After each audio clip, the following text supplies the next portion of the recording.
Chocolate Fever, Chapter 8. Mac. The truck thumped and rumbled along the superhighway, its powerful headlights cutting a yellow slice through the blackness. "Are you all right up there, kid?" the driver called. From the sleeping bunk, set up high in the cab of the big diesel, Henry answered, "Right, Mac, I'm okay." "Okay," he thought bitterly.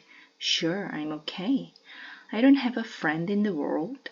I don't like some sort of a sideshow freak. The police and doctors and my folks and heaven knows who else is after me. And I don't know where I'm going. If that's being okay, then I'm okay." He had stood out on the highway for a long time and watched the day turn into dark. Hundreds of cars and trucks had swept by without stopping, but Mac had stopped and offered him a lift. That was hours ago. And they had come a long way. Henry didn't know how many miles they had traveled or where they were heading, or, what's more, he didn't care. He was sure that Mac had not seen his spot. It had probably been too dark to notice them. "No one in his right mind would have anything to do with me," Henry thought. "Not once they got a look at these stupid big brown spots. Even Mac, nice as it seemed, wouldn't have taken a chance if he had seen me clearly." "Hop in," Mac had said. "The weather's fine," a big grin crossing his friendly face. He was a huge black man dressed in dirty coveralls. His truck was clean and warm, and Henry didn't hesitate. After sitting alongside Mac for an hour or so in the front seat, Henry had climbed up to the bunk and fallen quickly asleep. He didn't know how long he had slept, but he felt rested now. Mac turned the big truck off the highway and onto a service road. Slowly, he shifted down through the gears and, braking gently, brought the huge trailer to a stop. "Hey, kid," he called. "Come on down here." Henry climbed down to sit beside Mac. "Supper time," Mac said. "Now just as soon as I get the lights on." "I like the dark," Henry said quickly. "You what?" "I like the dark," Henry said as the light came on. Henry blinked at the sudden brightness. "He's seen me now," he thought.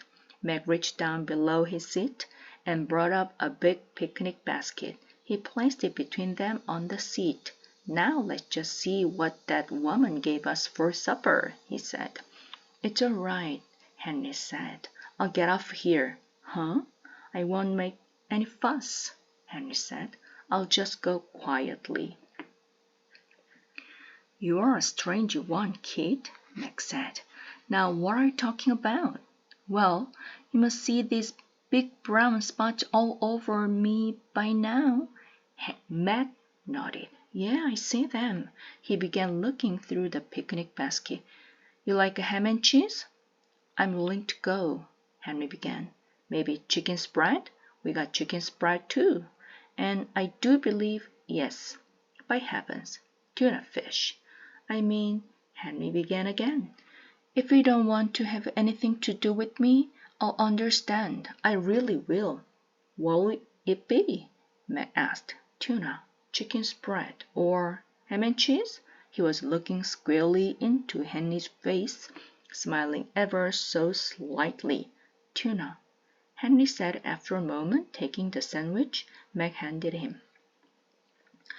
"Glory be, we eat at last," Mac said. Henry gobbled the tuna sandwich in nothing flat, then went on to dispose of a ham and cheese, an apple, a piece of raisin cake, and half a thermos bottle of milk. There was chocolate cake too, but Henry declined it. Somehow it didn't appeal to him. When they had finished eating, Mac settled back and lighted a cigar. "Mac," Henry said, "isn't there something you want to ask me?" Sure, but I figure you are about to tell me what I want to know.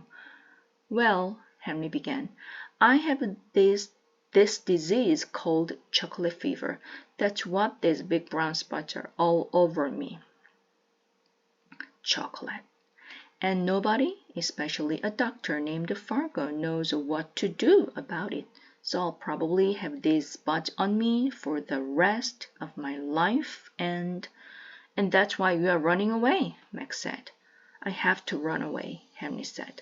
I look so terrible and ugly. I wouldn't say ugly, Max said. Unique, maybe? What's that? Sort of special. But how can I live this way? I'm a freak, a chocolate freak. Easy now, Max said. Calm down. People will be looking, staring at me. How can I live with people staring at me? Mac chuckled softly. He looked away from Henry. How would you like it, Mac, if people stared at you? You know, kid, I've had some experience in that line myself, the big man said quietly. You mean people stare at you? Uh-huh, Mac said. When you're black and most of the other people are white, that's bound to happen. Gee, Mac, Henry said, I'm sorry. Oh, it's nothing personal, kid. Besides, by the time I was your age, I'd gotten over it. But you know, getting stared at and some other things got me thinking. If there's so many white people and so few black people, why that kind of makes me unique. You mean special? Exactly right. So all that staring and stuff, what it did was make me proud. You know, black is beautiful. That's okay for you, said Henry, but white with the big brown spots all over is ugly. Mac put his hand to his mouth and coughed for a moment. Henry thought he might be laughing. Okay, youngster, he said. Have it your own way. Just tell me, where are you going? What you figure on doing? I'm just running away, Mac, and I don't know what I'm going to do. Mac thought about that for about a second and a half. Just flat out running away, huh? Things get too much for you, so you cut out? Brilliant. I won't go back, Henry said. I just won't. Okay, then, you won't go back, but let me ask you something. You got a mother? Yes. Father? Yes. They been good to you? Yes. Don't beat up on you? Of course not. Don't make your life miserable? No. So they're pretty good parents, right? Right. And you love them because they're so kind and good, right? Yes. Well, how do you think they feel right now? Wondering where you could be? Are you all right? Are you dead, maybe? Yes, sir. You sure are treating them mean. Why? It wouldn't surprise me if your mother was crying her heart out right now, just sick to death with worrying about you.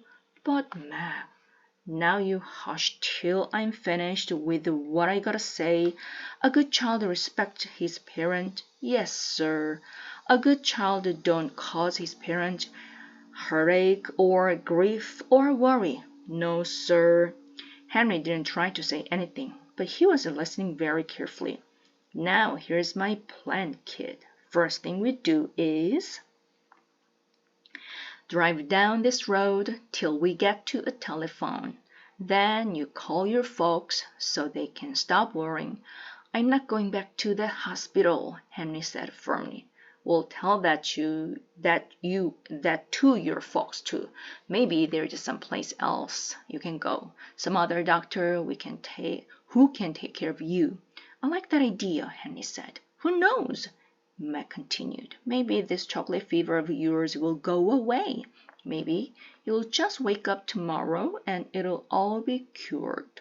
I hope so, said Henry, but I don't think so. Anyway, first thing we do is call your folks, okay?